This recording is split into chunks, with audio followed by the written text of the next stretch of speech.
The views and opinions expressed in the following program are those of the hosts and guests, and not necessarily those of the staff or management of Worldwide Digital Broadcasting Corporation.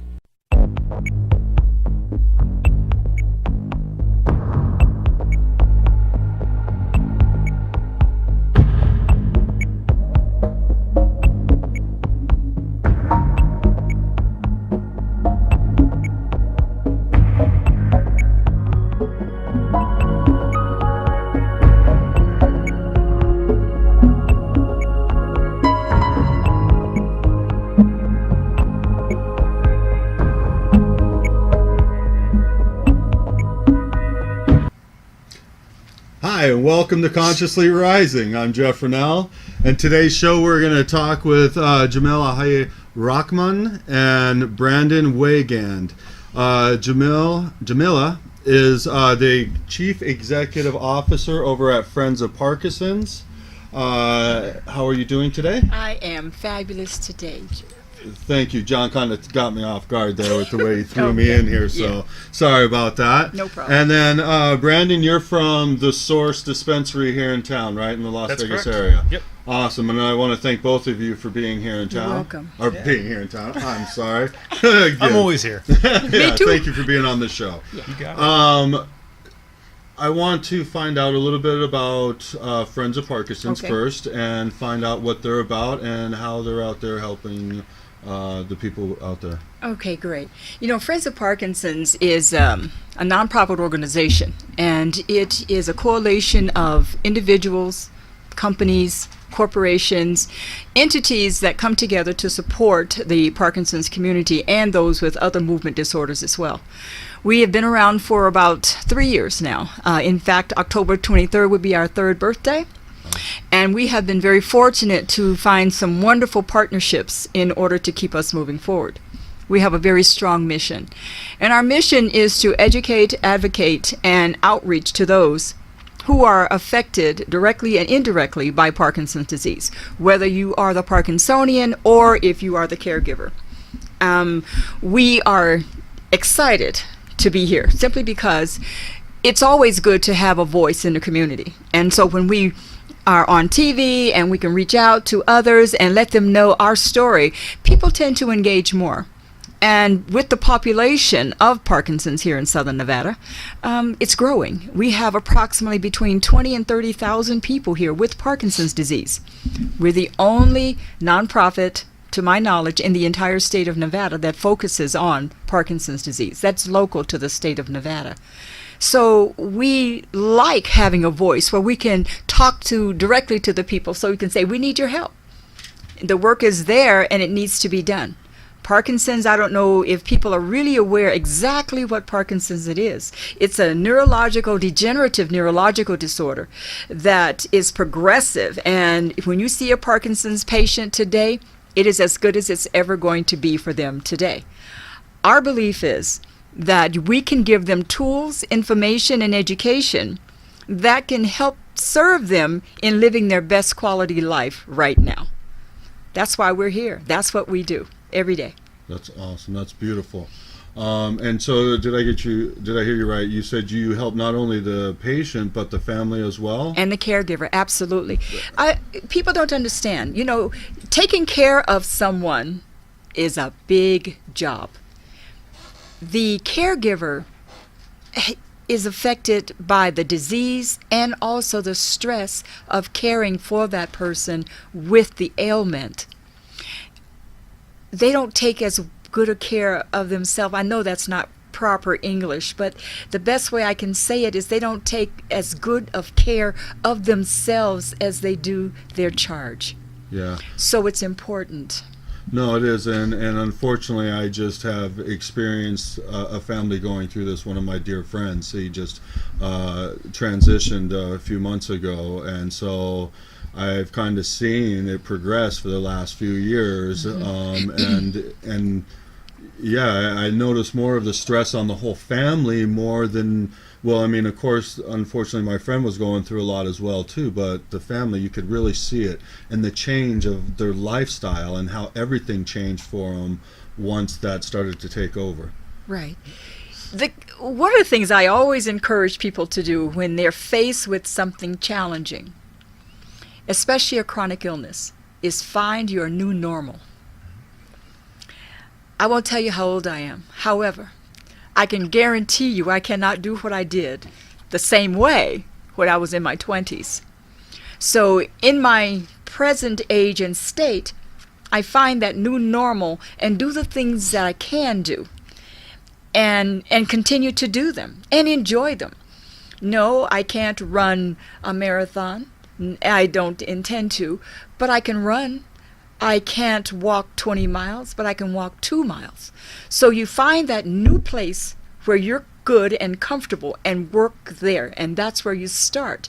And then there's improvement. One of the things about Parkinson's, though, is exercise. And exercising in Parkinson's, studies show, will reduce symptoms 30%. Movement. Wow. Just movement, exercising, getting out there, walking, hiking, riding your bike, doing whatever. Dancing is incredibly good for you. Boxing is one of the best things too. So if you are looking to feel bad about what you can't do, look at what you can do and do that to the best of your ability. That's awesome. That's beautiful, and that's the way you should live your life, regardless of what yes, any it's challenge true. that you have. That's the way you should be looking at it. But I do love that because, enjoy what you have and not what you're missing. Because then we really miss out on what we have that's enjoyable at the moment. You've heard people say, "God, I can't do that anymore. I can't bend over and tie my shoe." Well, get loafers. So what? Get loafers. And you have to adjust. When you were 20, you could stay up all night, get up, take a shower, go to work. Yeah. When you're 60, it's not going to happen. I think that stops long before we reach 60, that's for sure. Yes, it does. So I can see how passionate you are about what you do. So I am curious, what drives you to do what you do? How did you get with Friends of Parkinson's, and why are you doing what you do? Because it takes special people to do this type of work and to be driven to do this. And we do work in the same building together, so I see you there day after day working long hours all the time. What does drive you? Well, I'll tell you a story, and it's a continual story. I had the fortune of being asked to participate on a national chapter of a Parkinson's organization. And one of the things that frustrated me, and it's a great organization, don't get me wrong, but the mission did not suit the needs, in my opinion, of the people here. We did not have the services. We didn't have the outreach. The people were not being touched. And so I felt that it's important that we kind of touch people. In our electronic age, we are so busy to email or text or something, but we don't touch. And I have found that through working with Parkinson's people, there's something really special about the human connection. Yeah. I have a friend who I didn't even know had Parkinson's disease. And after I had been involved with the organization, I found that she was, and it was only by accident because someone asked me to go by and check on her. And she was in a Parkinson's state. She was, her medication was off. And there's something like the on-off time, and she was in an off time. And she was curled up into like a little ball. Is that what you would call a freeze? Is that what that is? Yeah, and she couldn't move. And so I had to fight to get her medication in her so that she could, sorry. It's okay.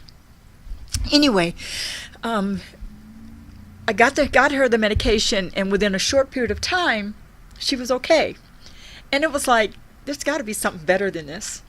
There has to be a better way for the people to have the education that they need to make the kinds of choices that they need to make about their health. It's really, really important. Yeah. And it's more than just medication. It's the whole person. You know, medications help tremendously, but it's the whole person that needs to be looked at. Yeah, and that's one of the reasons why I'm doing this show, is to help people understand the different avenues of healing and how to be preventative and not wait till the last minute to try to release something that got a hold of us, because once it has a hold of us, it sometimes can make it even worse. You know, I don't know if you mind sharing a little bit of what we were talking about earlier, and you know, what you was experiencing before you actually started this journey, and after starting this journey you kind of lost the symptoms of it because you focused on something else instead of focusing in on what you were experiencing at that moment. Yeah, in 2009, it's an interesting story. In 2009, I have a sister that was diagnosed with leukemia. And at the same time, I had very similar symptoms as she had, so they thought that I had leukemia.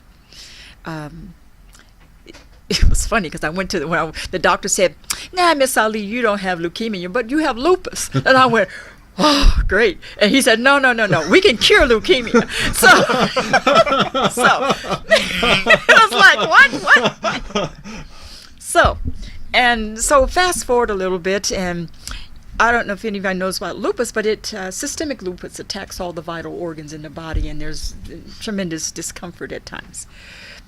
So when I was blessed to start Friends of Parkinson's, and I kind of threw myself into it, and all of a sudden I found that I wasn't as sick as I had been. I wasn't as tired. I wasn't as achy and stuff. So I don't get as sick. I am not going to say that I haven't had a flare here and there, but my energy value is there. And I don't know, there's a different kind of awakening inside me where there's something about getting up every morning and going out volunteering to do this. Yeah, it's not only, you said it, the energy value, but the energy value you're carrying for yourself because of what you're doing, what you're out there helping other people, so that makes you feel valuable and loved inside for yourself. And I think a lot of times when we get the disease, I know it's because of our relationships with ourselves, how much we're loving ourselves. And so when you're giving the way you are, you're releasing that, and you're not focusing in on that. And I think that's a beautiful thing, because unfortunately, and this is where we got to the subject, is we're talking about how when somebody finds out that they are carrying a disease or a disorder or something, that all of a sudden that becomes their label and they're focused on it, and sometimes just focusing that energy on it and realizing, hey, I'm a cancer person now, or I have Parkinson's, or whatever it might be, that becomes their new identity. And so it's harder to get that person out of that energy. I know I work on the emotional level, and that's what we're trained to do, get them out of that energy as fast as possible and start getting them thinking about something else, just like you were able to do naturally, which is beautiful. And so I just want to bring that up, because I think that's such a beautiful story, and it's a beautiful thing to focus on, because we can't label ourselves as that disease. It's just what we're experiencing, and that's why I tried to bring it up the way I did and not say it was this or that, because it's just the experience we're choosing to go through at that time. And that's what everything is in life, is just the experience we're going through, and it's how we choose to experience that, in which you're teaching your clients through Friends of Parkinson, which is amazing as well too. So that's awesome. We love what we do. We love what we do. And we always think in terms of just helping one. Just one. And if I can help one person today, I change the world tomorrow. And to me, that is the most incredible feeling that I think I've ever had in life. Yeah, and I think you're doing more, and I know you're doing more than just one, because I've actually been privileged to be at a couple of the events that you've had, and I've sat there and talked to a few of your clients and stuff, and they actually were in great spirits. They're beautiful people. It was really inspiring to see, so thank you for all the good hard work that you do. You're welcome so much. Awesome. Well, we're going to quickly take a commercial break, and then we will be right back. Thank you.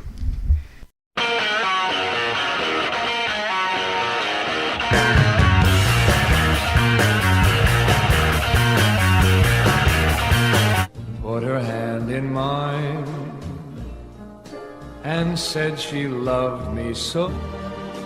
very long ago. Hey, how's it going? You can just throw your name up on the list and we'll get right to you. Yeah, thanks, dude. Thanks for coming in. Let me just clean this spot up and then we'll get right to you. You can hop on up if you're ready. Welcome to the shop. You need a shave too, though, right? I don't know if I would accept a shave from somebody who's unshaven. I look like a child when I have a clean-shaven face. No, I wouldn't want a child cutting my hair. And I'd also need to know that the blades have been sanitized thoroughly. I can guarantee you that the barbicide is 100% authentic, and these are sanitized tools I'm using. Well, what is Have you ever gotten a straight razor shave? Is there any other kind?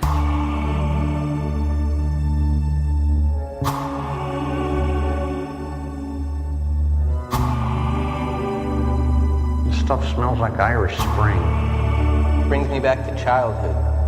Did you grow up in a chemical plant? Hurry up.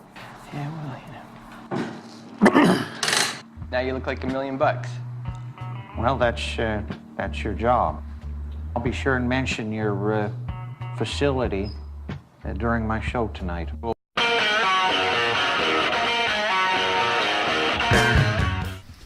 Hi, you're back to Consciously Rising. I am Jeff Renel, and we're here talking with Jamallah and Brandon. Let's talk a little bit now about what we brought you here for as Sounds well good. too, and that is the benefits that we're finding out that medical marijuana has for Parkinson's patients, and of course we're going to expand a little bit on all of it, because it has amazing healing properties. Yep. That is spilling over to not only Parkinson's but many other things, and just normal things as well too. Migraines and headaches as well too. And just really quickly, we were talking about the cannabinoid system a minute ago before we got on air, and what scientists has found is that in marijuana, it has a cannabinoid system that matches up with the human body and helps enforce the immune system. Is that correct? To some extent, yeah. There's an endocannabinoid system that we have in our body, and then there's cannabinoids in marijuana that mate with those receptors, and so there's CB1 and CB2, slight difference between the two, and there's also terpenes that are in the product. So we were talking about the terpene profiles and how those relate to symptoms and addressing certain symptoms and helping heal.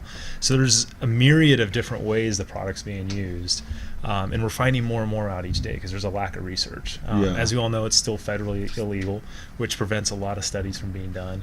As the business and the industry grows, there's more and more research being done.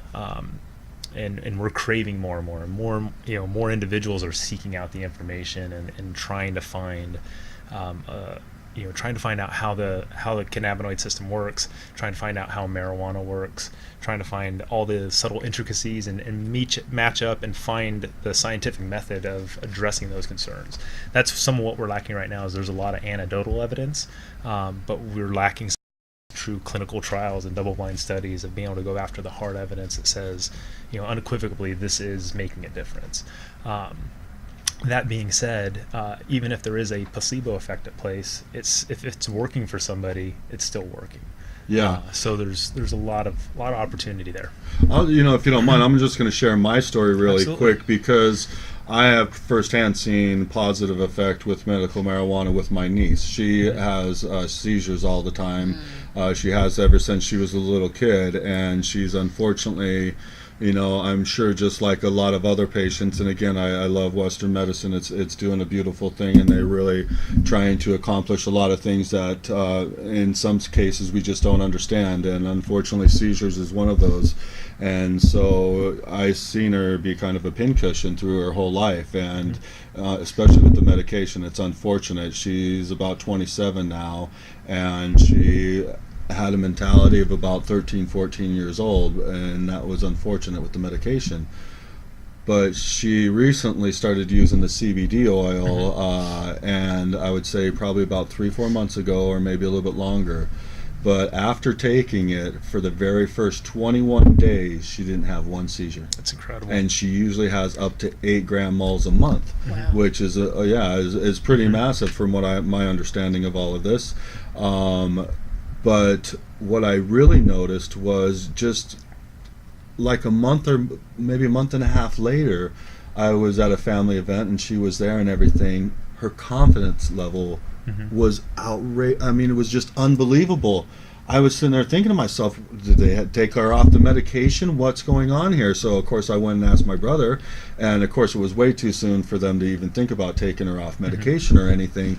So what I realized is just her confidence level on realizing that she wasn't going to have a seizure right away changed her whole personality, changed everything about her. She's so much more confident, outgoing now, and it's just, I mean, it's just the feeling inside of her. None of the medication, nothing has changed yet, which I find absolutely amazing. And that's why, again, I'm bringing you on here today, because just seeing that. And then also I've done my research and I've watched a couple of the different documentaries out there, and 3 that I'll definitely recommend is Weed 1, Weed 2, and Weed 3. Yes, and they're absolutely amazing, and it talks about Charlotte's Web and how that got going. And you watch the changes in these people's lives, like you said, not only the person going through it, but the people around them, taking care of them, and the changes in their life, and being able to watch a little girl that can't even speak because of the medication she's on, so she doesn't have a seizure. All of a sudden they can lower the medication and all of that, and now she's speaking to the parents, and that is life-changing right there. That changes everybody's life, to be able to have those little words and just that little bit of communication. So to me, I'm all about this. I want the research to keep going. I want this to open up even further than it is right now, and it's a blessing of where it's at now, because the research, like you said, yes, it's still lacking, but where it's gone in the last 10 years is amazing, because 10 years I try to research stuff and there's just barely anything out there. You have to go try to find stuff from other countries and stuff, and even there it was lacking. Now we're getting a lot of stuff, but just my experience of what I've seen in my niece is absolutely amazing. So that's why I'm very encouraged to see the signs, and encourage people to, you know, to just look into different avenues. I don't want to steer anybody away from anything that they're doing, but just look into different avenues, because we have to learn to heal from inside as well too. And so whatever aspect you can find. I can address a little bit on the Parkinson's community side. We have several members that use cannabis. There's several things. When you have a tremor, and you are in what's called off time, where you have your tremors are most pronounced, you can't keep your weight up because your body's constantly moving, because you have this constant exercise activity. So several of them are using cannabis to stimulate appetite, and then the same ones use it to sleep. And they swear by it, and their caregivers absolutely swear by it, because now they can sleep because they're not up all night. And you can see it. You talk about the benefit. You know, if I don't care what you have, if you're not sleeping and you're not getting enough sleep, you decline so very quickly. So the caregivers and the other one, both of them patients, do.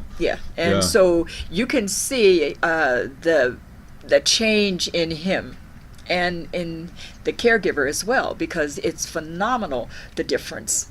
Like you said, the personality, he's gregarious, he's outgoing. Yeah, well, and that's it too. Once you start to lose aspects of yourself, you decline a lot too mentally. So to be able to give part of you back in some aspect, you know, is so uplifting when you're going through a challenge like that. Right. Yeah. I'm sure you've seen the video on YouTube, and I didn't get I should have wrote the guy's name down. Larry's Run, if I recall. What's his name? Larry's Run. Where he's shaking really bad, and then he comes back. Within 4 minutes of taking, within 4 minutes of taking an oil, you see him settle down, come back, and actually is able to function. Okay, it might have been a different guy, because he didn't actually show his process. Oh, really? But he said he waited 20 to 30 minutes, and when the video came back, he was nice and relaxed. He wasn't, and he was shaking really, really bad. Right.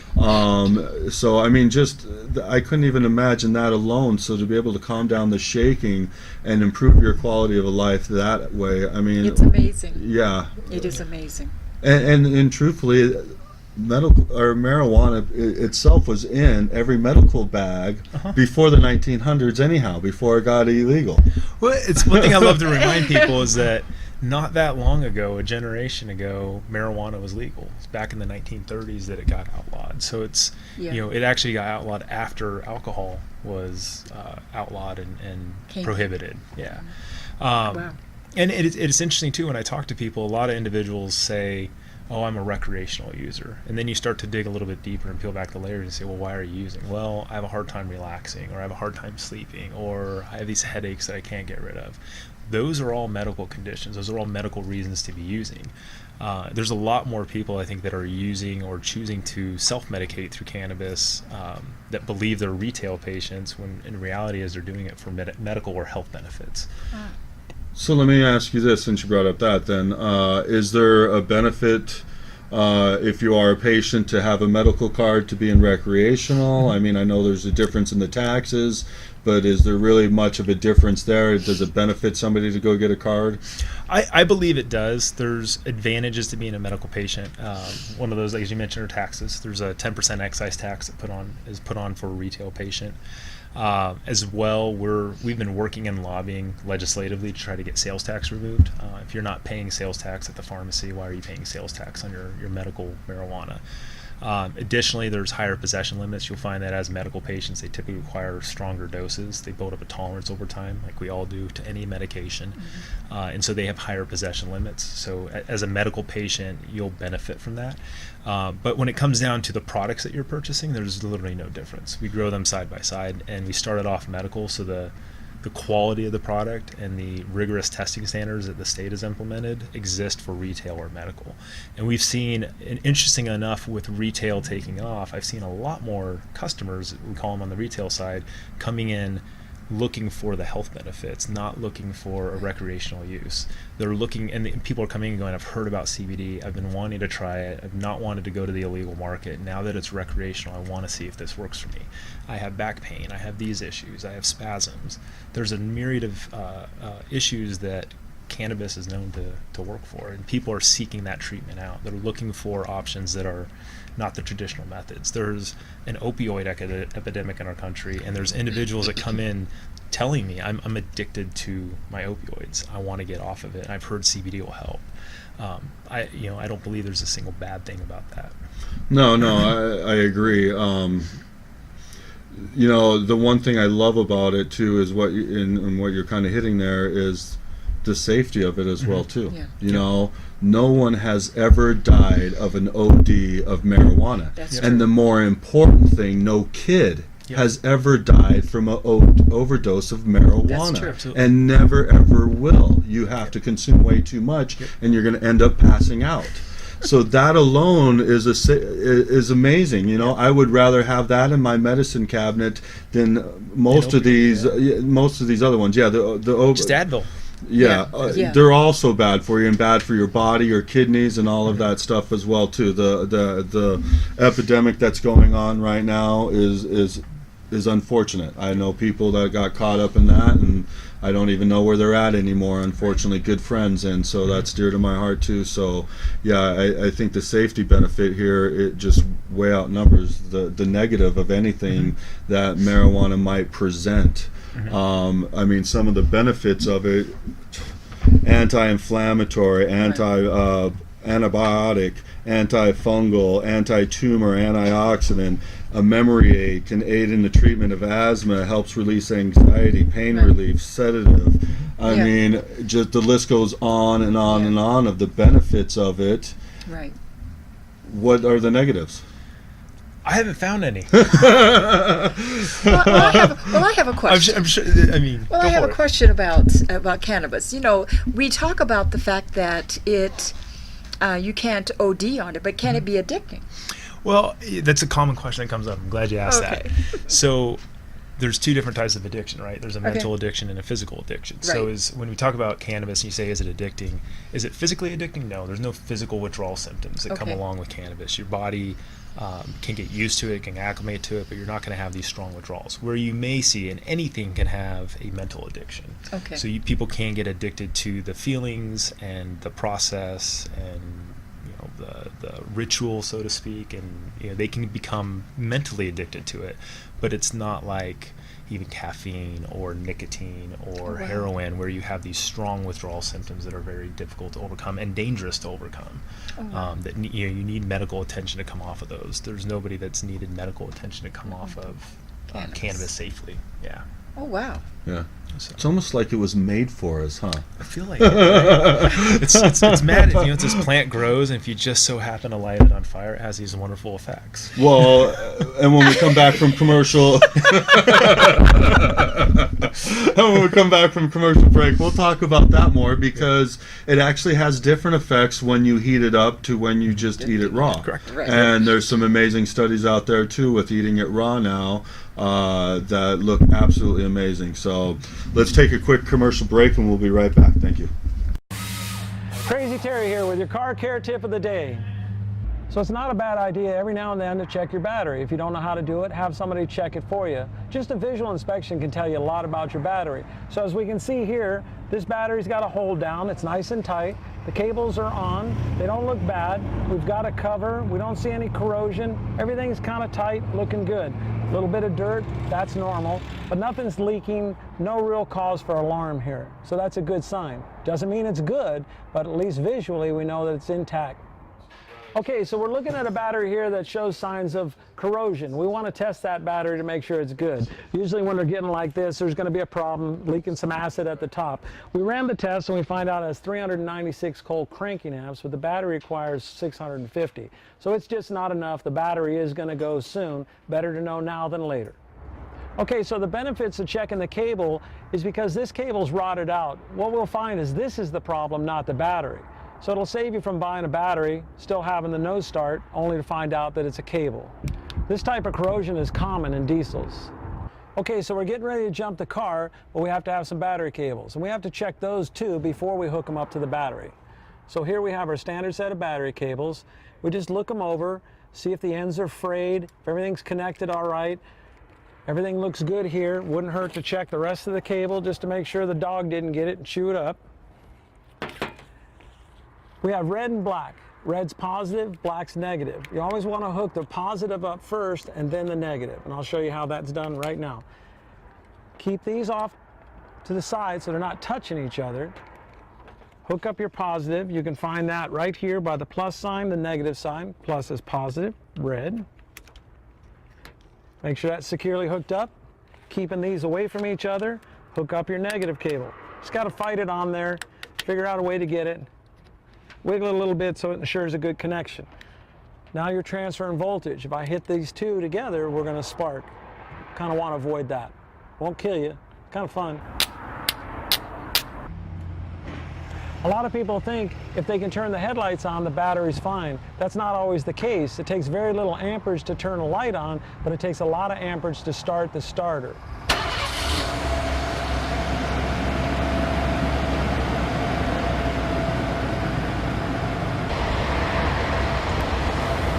I recommend checking the charging system every oil change. At Sun Valley Automotive, there's never a charge for that. This is Crazy Terry with your car care tip of the day. Welcome back to Consciously Rising. All right, let's get into a little bit more about how marijuana can help out the Parkinson's patients. And if you don't mind, we briefly talked about it and then I think we kind of got away, but what are some of the positive signs that you've seen with some of your patients with the use of this? Because I know we're not medical doctors here, so was giving exact advice and stuff on some of this wouldn't be possible, but we've seen positive effects, and so that is a huge thing as well too, because if it's affecting us and we can see it, then it's actually happening. So what things have you seen? The things that I've seen entail the calming effect.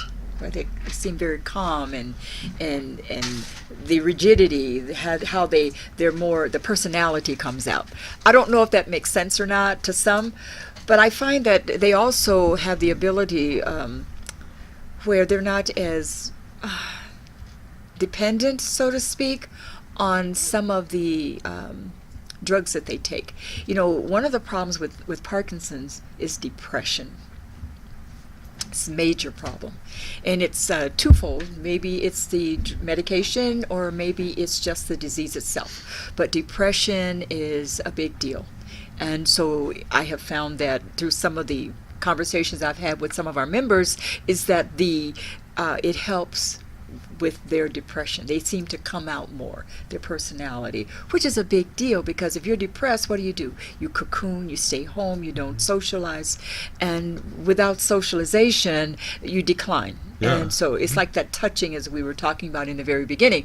You have to touch, you have to have the human touch. But more than that, it kind of, with sleep, I think the biggest difference I have noticed with most of our members has been their excitement about having a good night's sleep. And I don't know if that makes sense to anybody, but if you've ever had insomnia, I have not, but if you've ever had insomnia, a good night's sleep is like ambrosia. I mean, it's like a whole new world for them. And to sleep 6 straight hours is like a big deal. And, so the recovery, the body needs sleep in order to recover and to heal and to mend itself. And so it's exciting to see them take the little baby steps so they can move toward their healing. And it is exciting. I mean, when I watched those 3 documentaries, and I watched them one after another, it was exciting to see the changes in these these families, and it was the quality of life, the changing in that was just amazing. So I can see your excitement in it, and you're passionate about what you do, which is awesome. I love that.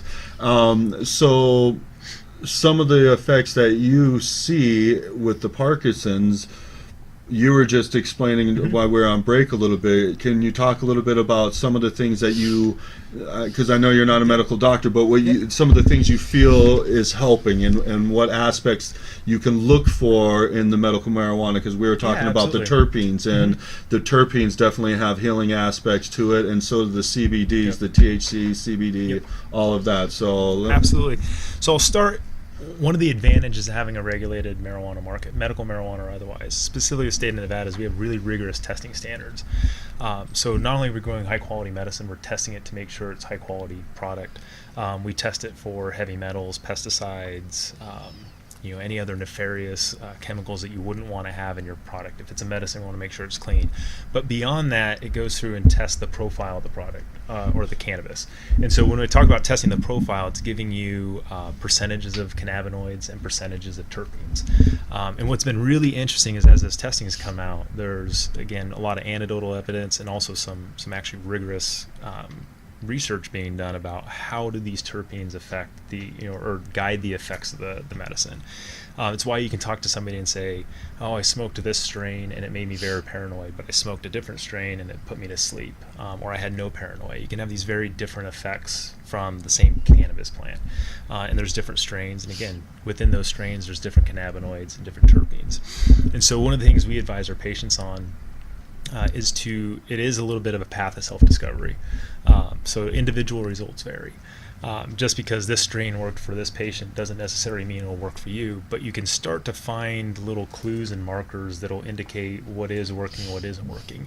And we always guide our patients to look at those test results. They're not there for the state, they are there for the patients to fully understand what's in the medicine and what is helping them seek the relief find the relief they're seeking. And through that, a lot of times it's terpenes. Terpenes are what gives it the smell and the taste, and then it's also the cannabinoids. And there's they call it the entourage effect, where they work synergistically. The cannabinoids are somewhat guided by what the terpenes tell and how the body interprets it and brings it in, and it, again, relates to the effects that you're receiving. And so we guide our patients to start to pay attention to what are those terpenes, what are the most prominent profiles, what are the ones that are out of the realm of normal. So myrcene's an example of one that is a lot of opioid patients look for. It's high in pain relief and pain management, anti-inflammatory. It's very relaxing. It also helps temper the paranoia that some people get from the product. Wow. And so we start to talk to them about, look for those terpenes, find a certain strain, go down the path of like what's worked for other people with your same symptoms. But when you find a strain that works for you, go back and look at those test results and start to find, what are the highest cannabinoids, what are the highest terpenes. And then when you go back to the dispensary, you can talk intelligently to a patient advisor or individual at the dispensary and say, what I'm looking for is a strain that's high in these qualities. It's high in myrcene, it's high in limonene, it has a high CBD, or it has a ratio of 2 parts THC to 1 part CBD. That seems to work for me. As much as I'd love to have somebody come in and just say, here's my condition, and I know this person takes this, and I want to just hand them over a product, unfortunately, it doesn't work that way right now. And so we have to go through these little, like I said, little markers, little clues that start to point out and say, this terpene seems to be the one that's prominent, that keeps showing up on my products, and so I'm going to seek that out. That's, to me, the most fascinating side, and I think where the most research can be done. It's something I'm passionate about and very interested in. We have a lot of data, and one of the things that's exciting me is trying to figure out how do we interpret this data, and how do I relate it to our patients so that they can utilize the information that we have. It's fascinating. So I have a question. So if someone comes in and they are a Parkinsonian, and they say to you, I'm having a really tough time sleeping, and I find that I'm always cramping at night, and I have restless leg syndrome.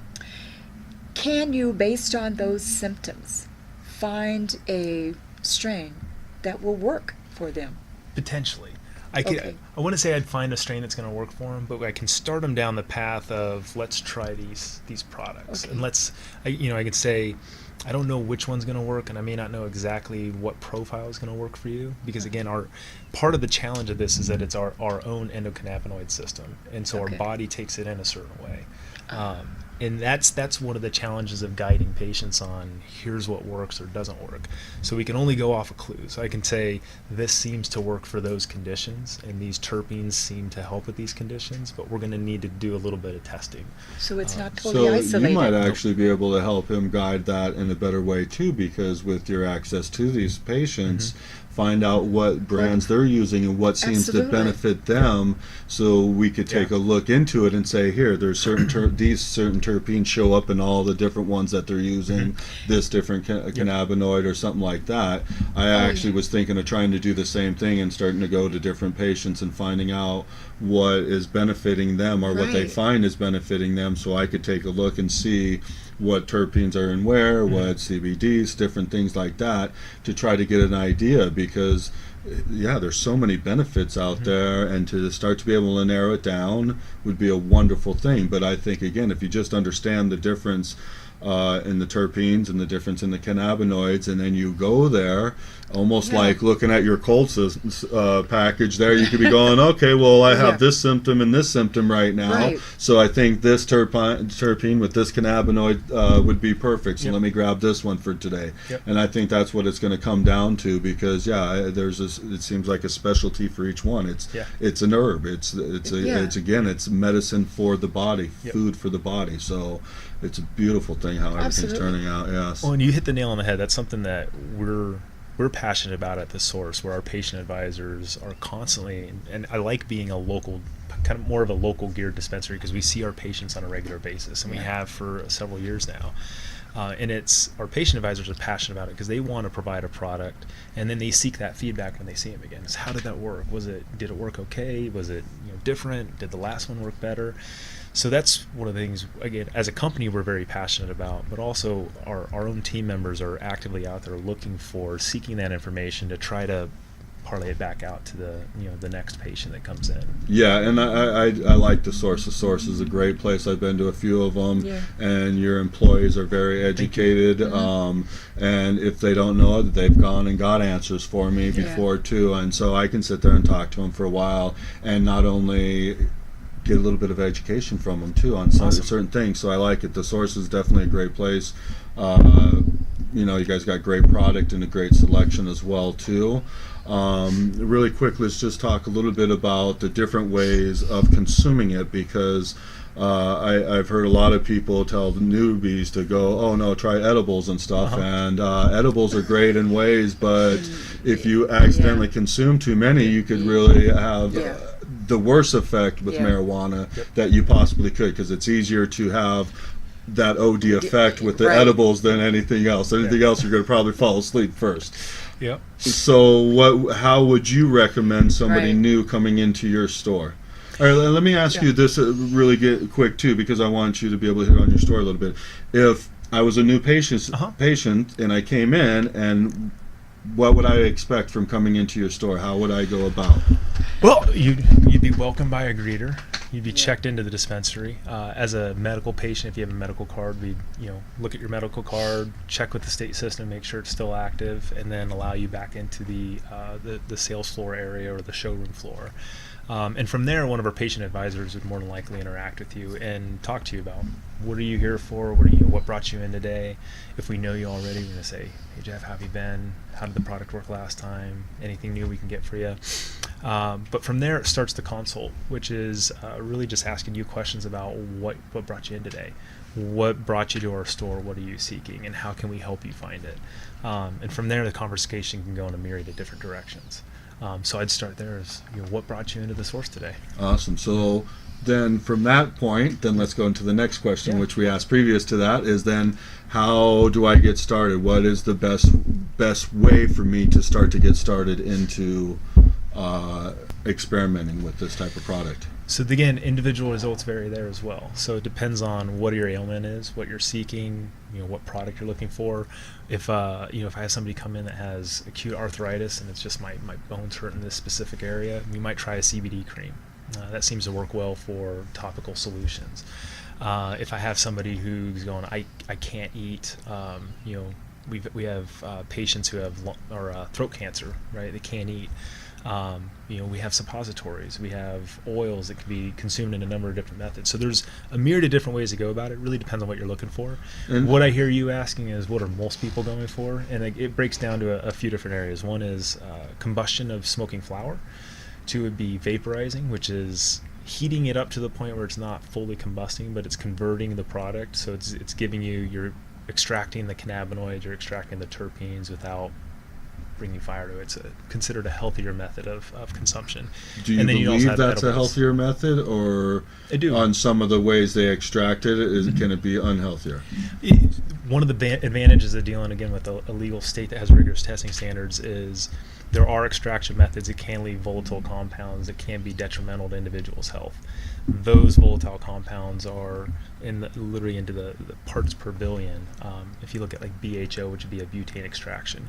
There's also supercritical CO2 extractions where it's using CO2 and just pressure and extracting the method that way. That's considered a healthier version. But I think in general, if you're buying a product from a licensed dispensary, you're buying something that's clean, safe, and healthy.